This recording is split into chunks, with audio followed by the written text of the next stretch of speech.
ধুর, এ তো আর এই যন্ত্রণা ভালো লাগতেছে না এই গরমে। না একটু গা ঠান্ডা করার সিস্টেম করি। বেজির কাছে একটা ফোন দিই।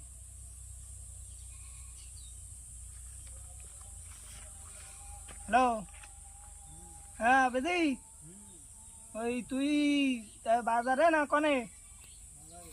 ও বাজারে, তা তুই একটু ওই আড্ডাখানায় চলে আয়।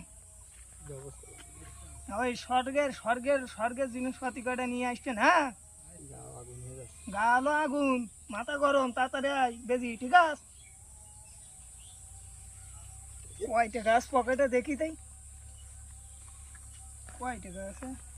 1 2 3 4 আরে 100 টাকা আছে। হ্যাঁ, এই যে শুকুর ভাই, কয় টাকার তা নেই যাও? 160 টাকা। এই নাও 60 টাকা, আমি ফোনে মাই এমনি দিচ্ছি। পাওয়া যাচ্ছে না। ফোনে মাই দিচ্ছি, পরে মাই দিচ্ছি।